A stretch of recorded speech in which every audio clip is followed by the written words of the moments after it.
He thought it would be the cruelest joke of the night, inviting the black cleaning lady to his lavish gala just to watch her squirm. But when she descended those marble stairs dressed like royalty, the room gasped, and not for the reason he expected. At the heart of an opulent Beverly Hills mansion, the annual charity gala, hosted by wealthy businessman Edward Langston, was meant to be a showcase of high society elegance and of his power. But this year, Edward added a tasteless twist to the guest list, an invitation delivered with mock sincerity to Grace Whittaker, the black cleaning woman who had quietly scrubbed his floors for 2 years. Dress code maximum elegance, he had sneered, waving a gold envelope at her while his guests chuckled behind their champagne glasses. To them, Grace was invisible, a fixture, not a person. His plan was simple: humiliate her, remind her of her place, and amuse the elite with her discomfort. But Grace had other ideas. The moment she entered, wearing a gown that shimmered like starlight and confidence carved into every step, the laughter died. Whispers turned to stares. The woman they thought they knew looked like she belonged there more than any of them. No one could guess what was coming next. But what they didn't realize, what Edward would soon regret deeply, was that Grace carried with her not just poise and elegance, but a truth powerful enough to shatter the room's illusions, and a secret that would flip the entire night on its head. The ballroom fell into a hushed, uneasy murmur as Grace Whittaker made her entrance, not through the service door like she had so many times before, but down the grand marble staircase, every inch the image of elegance and grace. Her gown, a deep sapphire silk that hugged her figure and shimmered under the chandeliers, looked like something out of a high-fashion runway. Her hair was styled in soft waves, her posture regal, and around her neck gleamed a pendant that glinted with quiet defiance. Gasps rippled through the crowd. Women clutched their pearls, men squinted in disbelief. This was not the downtrodden cleaning lady they remembered, the one who swept unnoticed through the edges of their conversations. This woman looked like she belonged not just in the room, but at its center. Edward Langston, who had orchestrated this cruel charade, stood frozen near the bar, surrounded by his smug circle of billionaire friends. His smirk faltered as his eyes locked on her. He hadn't expected her to actually come, much less looking like this. To him, the invitation was a game-a-bet with his wife Catherine over dinner. 100 grand says she doesn't have the guts, he'd said with a dry laugh. And if she shows up, she'll be the punchline of the night. Catherine had giggled over her wine, certain Grace would arrive in something ill-fitting and leave within 15 minutes. They'd even invited social reporters to capture the spectacle. But now none of that laughter could be heard. Grace moved with the calm confidence of someone who had walked those halls before, though never in heels, and never with so many eyes upon her. Each step was deliberate, echoing across the polished marble, like a quiet declaration. As she reached the floor, conversations stilled entirely. Only the clinking of a spoon against a champagne flute cut through the tension. Edward desperately trying to regain control of the narrative. Everyone, he announced, his voice just slightly too loud, too forced. Let's give a warm welcome to tonight's most surprising guest, our very own cleaning lady, Miss Grace Whittaker. A cruel wave of laughter erupted from a few corners of the room. Cell phones were raised. Flash bulbs burst like lightning as socialites snapped photos, eager to post snarky captions about the help showing up in satin. Grace stood still, absorbing the attention without flinching. Her face was composed, her eyes distant, but observant. Not once did she shrink. Not once did she show embarrassment. That more than anything unsettled them. Edward approached her, still performing for the crowd. "Grace, I must say you clean up nicely," he said with a condescending smile. "I didn't think you'd take the invite seriously, but here you are. Impressive." She tilted her head, that same calm expression unbroken. "You didn't think I would come, Mr. Langston," she replied, her voice like velvet stretched over steel. "Or you didn't think I'd come dressed like I belonged?" The smirk vanished from his lips, and for the first time there was a flicker of something in his eyes. Was it hesitation? "Let's not be dramatic," he said, chuckling. "This is just a bit of fun. Surely you don't feel out of place?" Grace's gaze turned sharp, yet her tone remained level. "Not at all," she said. "In fact, I feel exactly where I've always belonged. Maybe it's you who feels off balance?" Her words landed like a slap, not in volume, but in impact. A hush fell over the room again. Several guests looked away as if caught in a moment they hadn't signed up for. Others began whispering. There was something about her, something unsettling. It wasn't just the dress or her confidence. It was the way she spoke, the way she moved, the way she looked at them, like she knew their secrets. In the far corner, Margaret Van Dorn, wife of a state senator, muttered to her friend, "Where on earth did she get that dress?" Her companion, Lydia Charleston, daughter of a real estate magnate, sniffed. "Probably rented. Bet she'll be paying it off for the rest of her life." They didn't know the truth. That dress hadn't been borrowed or bought. It had been hers all along, a legacy from a past they couldn't imagine. A past that Edward Langston, of all people, had tried to bury. But Grace hadn't come tonight to relive old wounds. She'd come to uncover them. She turned slightly toward the crowd, letting her eyes sweep over their stunned faces, their barely concealed confusion. And then, without waiting for permission, she moved deeper into the room through the clusters of champagne glasses and silk gowns, each footstep slicing through the silence like a knife through butter. Whatever they had expected from her humiliation retreat defeat, they were about to find out they had underestimated the wrong woman. And Edward Langston, still clinging to his fragile sense of control, had just made the gravest mistake of his life. He gave Grace Whittaker the stage, and she had no intention of wasting it. The music had faded into background noise, the air thick with the kind of tension that made even the chandeliers seem to hold their breath. As Grace Whittaker stood beneath their soft golden glow, she looked nothing like the woman Edward Langston and his circle had mocked for years. Her presence now felt too big for the room, too certain, like a storm that had been quietly gathering strength in the distance and had just rolled in, undeniable and impossible to ignore. Edward tried to keep smiling, but the edges of his composure were fraying. He hadn't expected her to stay, let alone speak with such elegance and nerve. She was supposed to feel intimidated. Instead, she looked like the only one fully in control. "Well," Edward said, clearing his throat, "I hope this evening proves educational for you." Grace's eyes flicked toward him, calm, unreadable. "Oh, I believe it will be. For all of us." She let her words hang for a moment, savoring the silence that followed, letting it stretch just enough to make everyone uncomfortable. And then, almost as if casually, she turned to Margaret Van Dorn and Lydia Charleston, who stood nearby, pretending not to eavesdrop. "This dress," Grace said, her tone gentle but firm, "has a history. It belonged to my mother." Margaret blinked. "Oh, eh? Family heirloom," she said with a tight smile that barely masked her condescension. Grace nodded. "Yes. She wore it the last time she attended a gala in this very ballroom. That was over 20 years ago when she was still known as Isabella Langston." The room froze. Lydia's wineglass trembled in her hand. Edward turned slowly, his face slack with disbelief. "What did you say?" he asked, though he'd heard every word. "Isabella Langston." Grace repeated her voice, low and deliberate, slicing through the room like a blade. "Your father's former piano teacher, the woman he loved, the woman you tried to erase." A collective gasp rippled through the crowd like a wind sweeping across a field. Several guests stepped back instinctively, as if trying to distance themselves from whatever this was quickly becoming. Edward's face drained of color. His wife, Catherine, clutched his arm, hissing under her breath. "Is this true?" "She's lying," Edward said, but his voice cracked on the last word.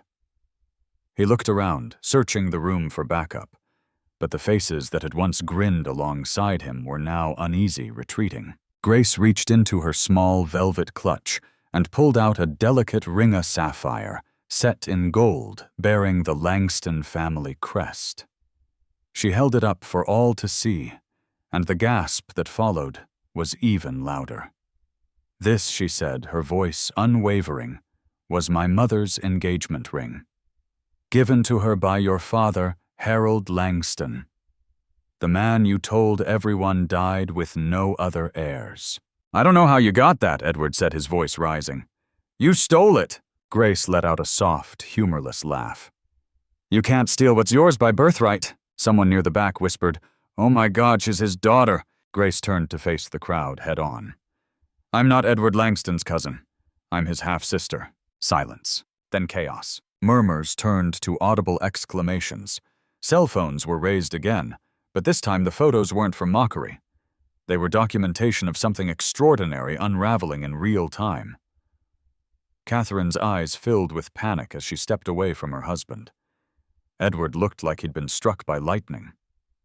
This is ridiculous, he shouted. My father would never. He did, Grace interrupted sharp now. For 5 years he loved my mother. He supported us. He promised us a future.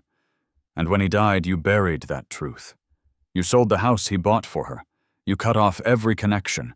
You erased us to protect your inheritance. Helena Langston once, the queen of this social circle, stood stunned beside her husband, whispering, Is it true? You cut them off. You knew. Edward didn't answer. He didn't need to.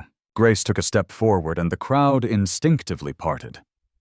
You didn't just rob me of a childhood, she said to Edward, her voice shaking now, but still strong. You stole my father. You left my mother to die in poverty, and you made me clean your house for 2 years without even recognizing my face. He opened his mouth, but nothing came out. I didn't take this job by accident, she added.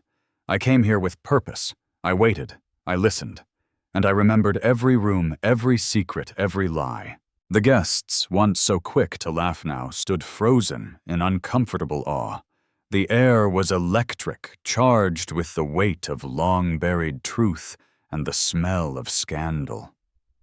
And at the center of it all was Grace Knott, a cleaning lady, not a guest, but a woman who had returned to the house where her name had been erased, not to ask for a seat at the table, but to turn the table over completely. And this was only the beginning. The opulence of the ballroom, once so carefully choreographed with candlelight champagne and shallow flattery, now felt like the stage for something entirely different, a reckoning. Grace Whittaker stood poised at the heart of it all, her words still vibrating in the air like the final note of a long-buried symphony. And then, with quiet authority, she spoke again. You want proof, Edward? Let them in. She turned her head toward the entrance. The heavy double doors opened slowly. 3 figures entered the room, each one bringing with them a silence so profound it eclipsed the soft piano music still drifting aimlessly in the background.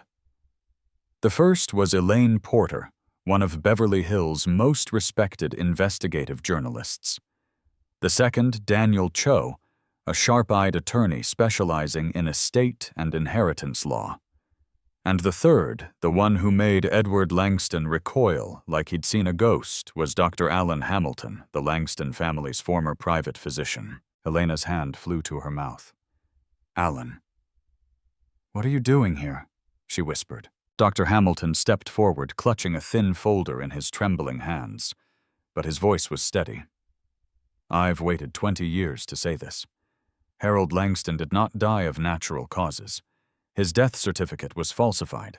He was slowly poisoned with arsenic. Gasps tore through the room like cracks splitting a frozen lake. A woman in pearls dropped her phone. Someone in the back muttered a stunned prayer. Edward's eyes darted around as if looking for an exit, but there was nowhere left to hide. Grace remained still, her hands folded in front of her. It was Dr. Hamilton who continued, voice growing stronger with each word. At the time, I was coerced, threatened. Harold had recently changed his will to include Grace and her mother Isabella. He found out Edward had been siphoning company funds and was preparing to go to the authorities. And then he got sick. "You're insane," Edward spat. "This is a setup." But Elaine Porter raised her hand calmly. "I've spent the last 6 months investigating the Langston estate, and I've uncovered bank transfers, private correspondences, even audio recordings." She nodded toward Grace, who retrieved her phone from her clutch and with a tap connected it to the mansion's sound system. A crackle of static filled the hall, followed by Edward's unmistakable voice, arrogant and cruel. "Hamilton, you're going to keep your mouth shut about anything strange in the old man's blood. If you don't, I'll make sure you never practice again. And that woman and her bastard daughter, they'll get nothing." The room was dead silent. Then, like a wave crashing down, chaos erupted. People who had once laughed along with Edward now edged away, horrified. Helena stumbled backward from her husband, eyes wide, breath shallow.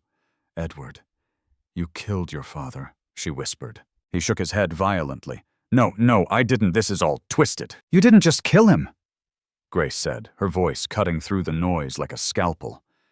"You killed my future. You stole everything.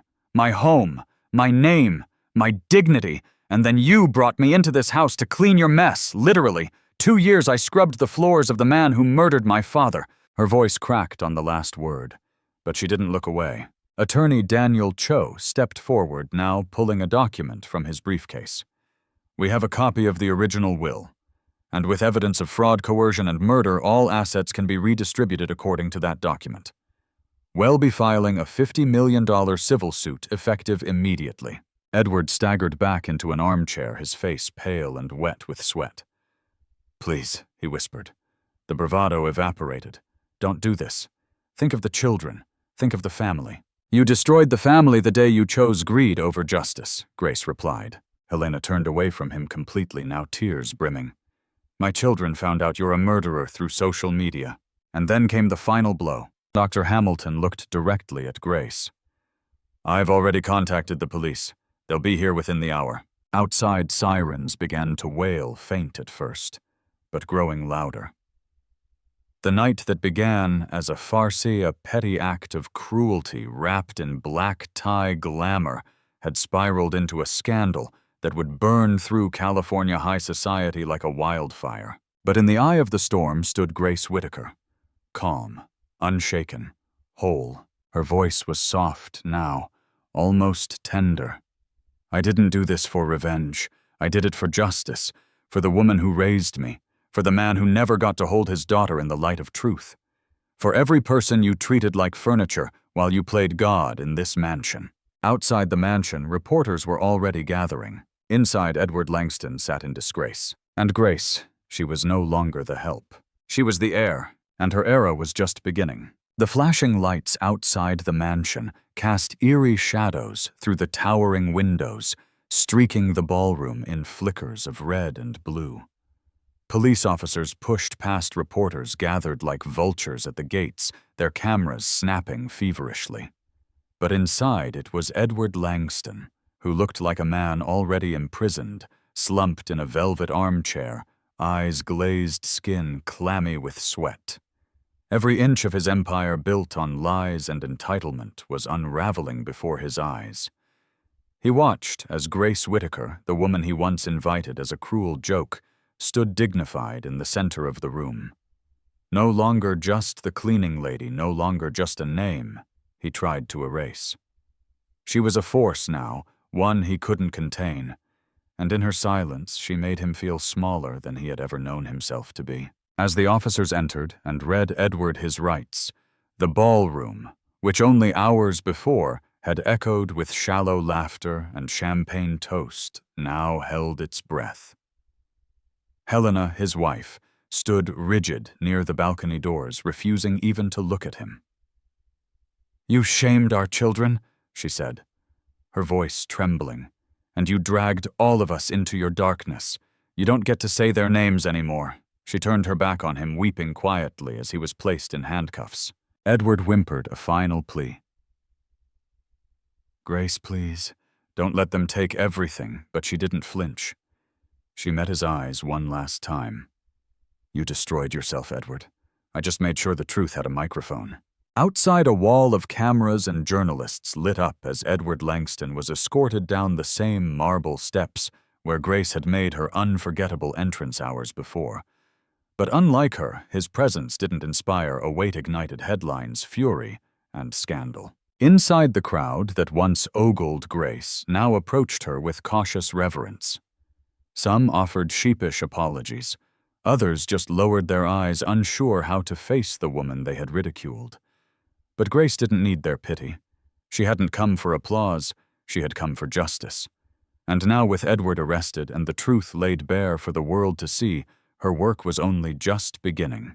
Over the following weeks, the scandal dominated every major news outlet. The Langston name, once synonymous with wealth and legacy, became shorthand for greed, corruption, and inherited cruelty. But while Edward's world crumbled, Grace quietly took the reins of what was rightfully hers. Thanks to Harold Langston's original will, finally upheld in court, Grace inherited a controlling share of the family company. The board, desperate to salvage the firm's name, welcomed her with open arms. What they didn't expect was what she did next. Gone were the mahogany walls and gold-plated fixtures of Edward's old office.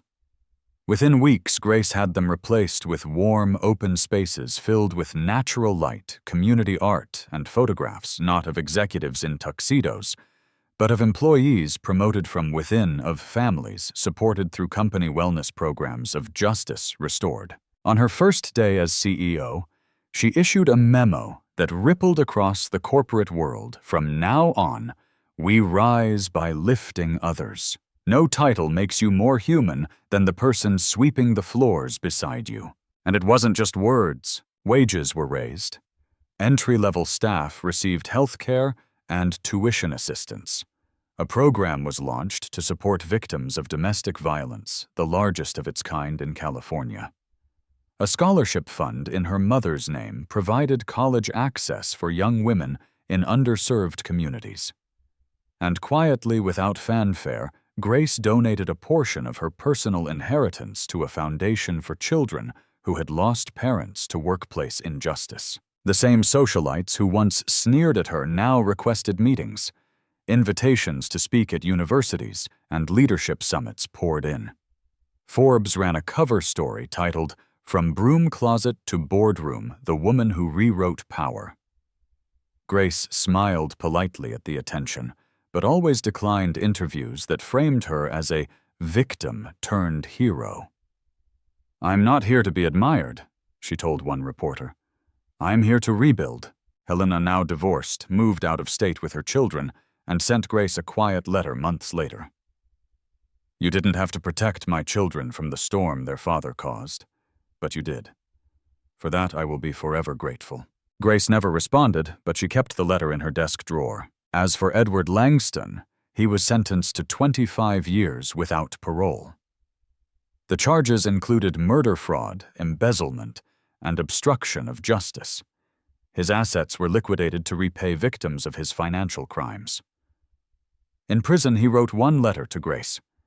She never opened it, because her focus was no longer on the man who tried to bury her, but on the life she was building from the ground up. A life that included the 2 orphan girls she adopted into her quiet new home on the edge of the city. At night, she helped them with homework at the kitchen table beneath a photo of Harold Langston, not as a monument to his wealth, but as a reminder that justice, when fought for, leaves behind something far more powerful than money. It leaves behind legacy, and this time it was in the right hands. 6 months later, the world had all but forgotten Edward Langston. But no one had forgotten Grace Whitaker. What had begun as one woman's quiet, calculated journey toward justice had transformed into a movement woven that reshaped not only a powerful corporation, but also the hearts of those who once believed power only flowed in one direction. In Edward's old office, now stripped of ego and renamed the Opportunity Room, Grace sat behind a modest desk, surrounded not by leather-bound trophies, but by framed photographs of smiling employees, community awards, and handwritten thank-you notes from workers who had for the first time felt seen. Outside the window, the garden was full of life.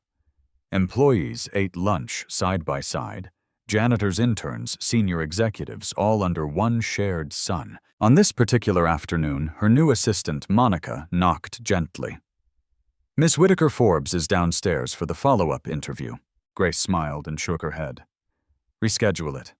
There's someone I need to meet first." She stepped into the garden and walked to a shaded bench where two young girls waited laughing over a coloring book. Her daughters now. Girls who had no last name that carried power, but hearts full of possibility.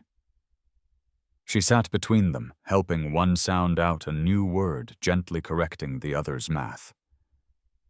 For Grace, this was her real boardroom now. Because despite all she had reclaimed, her name, her inheritance, her voice, what mattered most wasn't the empire she now led. It was the world she was building for those who had none. For the girl she once was. For the next Grace who would come after. Sometimes the greatest revenge isn't revenge at all. It's restoration of dignity, of truth, of legacy. Grace Whitaker didn't rise by tearing others down. She rose by standing her ground, by refusing to be erased, and by turning pain into purpose. In life, we may be underestimated, mocked, or ignored. But if we hold to our values, speak truth in quiet strength, and show up when it matters most, we don't just win, we transform. What do you think? Have you ever been underestimated? Have you ever seen dignity rise from the ashes of injustice? Tell us your story in the comments. We rid everyone. Drop a comment. Share this with someone who needs hope. And if this story moved, you don't forget to hit that subscribe button. Because sometimes the most powerful people are the ones we almost didn't see coming.